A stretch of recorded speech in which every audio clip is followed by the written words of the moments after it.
నమస్కారం. ఒక సంస్కృతిని నిజంగా అర్థం చేసుకోవాలంటే ఏం చెయ్యాలి? బహుశా వాళ్ళ వంటగదిలో కడుగుపెట్టాలి కదా. ఎందుకంటే ప్రతి కల్చర్కి ఓ యూనిక్ రెసిపీ ఉంటుంది. మరి ఈరోజు మనం మిజోరాం అనే ఒక అద్భుతమైన కల్చరల్ రెసిపీని ఒక చెఫ్ లాగా స్టెప్ బై స్టెప్ అర్థం చేసుకోబోతున్నాం.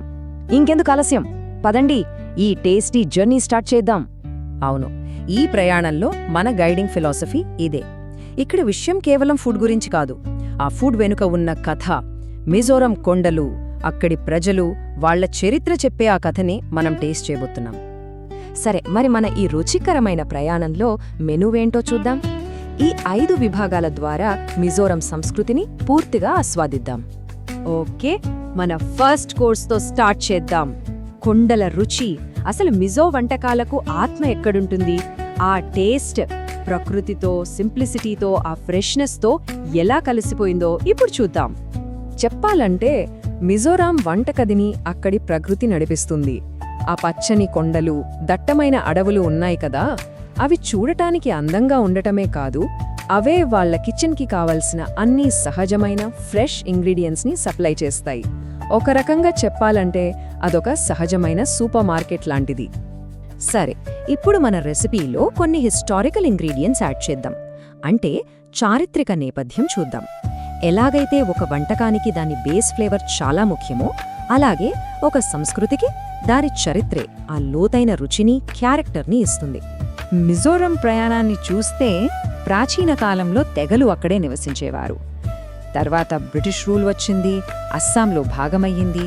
ఆ తర్వాత 1972లో కేంద్రపాలిత ప్రాంతంగా మారి ఫైనల్గా 1987లో పూర్తి రాష్ట్ర హోదా పొందింది. చూసారా, ప్రతి దశ ఈ మిజోరం అనే వంటకానికి ఒక కొత్త లేయర్, ఫ్లేవర్ని యాడ్ చేసినట్లుగా ఉంది. స్లో కుకింగ్ ప్రాసెస్ లాగా. సమయం గడిచే కొద్దీ దీని రుచి మరింత డెవలప్ అవుతూ వచ్చింది. ఓకే, మన రెసిపీలో బేస్ ఫ్లేవర్స్ చూసాం. ఇప్పుడు కొన్ని సుగంధ ద్రవ్యాలు యాడ్ చేసే టైం వచ్చింది.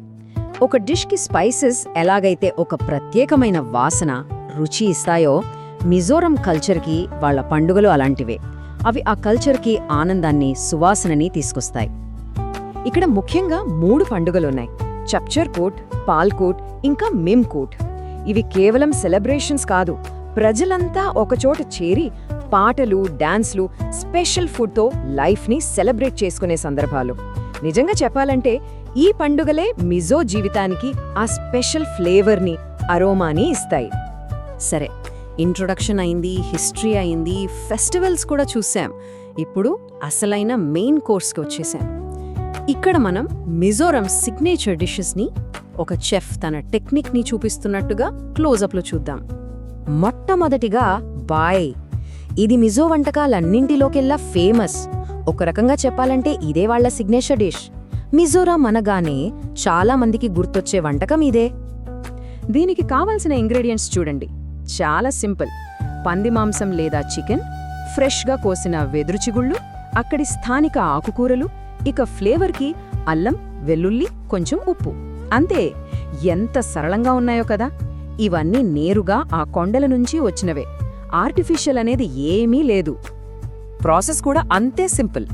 ముందుగా మాంసాన్ని లైట్గా ఉడికించి ఆ తర్వాత వెదురు చిగుళ్ళు, ఆకుకూరలు వేయాలి. అంతా మెత్తబడే వరకు సిమ్లో ఉడికించి చివరిగా అల్లం, వెల్లుల్లి, ఉప్పుతో సీజన్ చేయడమే. ఇక్కడ అసలైన టెక్నిక్ ఏంటంటే ఇంగ్రీడియంట్స్ సహజమైన రుచిని డామినేట్ చేయకుండా దాన్ని బయటకు తీసుకురావడం. అదొక ఆర్ట్. బాయ్ ఒక్కటే కాదు, మిజో వంటకాల్లో చాలా వెరైటీ ఉంది. ఉదాహరణకి, ఒకవైపు వాక్సార్ రెప్ అంటే స్మోక్డ్ పోర్క్. ఇది మంచి కారంగా, రుచిగా ఉండే ఒక హార్టీ మీల్. దానికి పూర్తి ఆపోజిట్లో చాంగ్బాన్. ఇది ఆకుల్లో చుట్టి స్టీమ్ చేసిన ఒక స్వీట్ స్నాక్.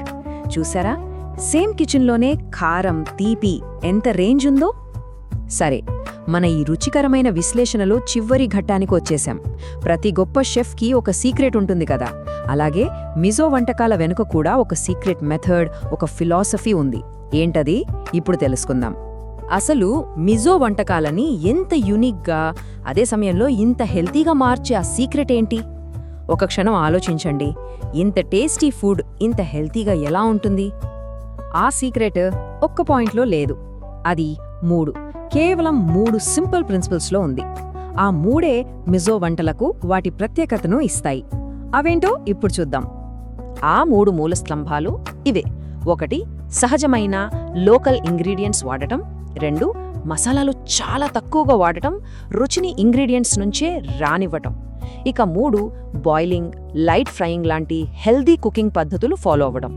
ఈ 3 కలిసినప్పుడు టేస్ట్లో కాంప్రమైజ్ అవ్వకుండానే హెల్త్ దక్కుతుంది. అదే మిజో వంటల స్పెషాలిటీ. సో చూసారుగా, వాళ్ళ చరిత్ర, వాళ్ళ పండుగలు, వాళ్ళ సింపుల్ వంట పద్ధతులు, ఈ ఇంగ్రీడియంట్స్ అన్నీ కలిస్తేనే మిజోరం అనే ఒక యూనిక్ టేస్ట్ తయారవుతుంది. అంటే ఇది కేవలం కడుపు నింపే ఆహారం కాదు, ఇది మిజోరం కథను చెప్పే ఒక సంపూర్ణ అనుభవం. అందుకే ఈ విశ్లేషణను ఒక చిన్న ఆలోచనతో ముగిద్దాం.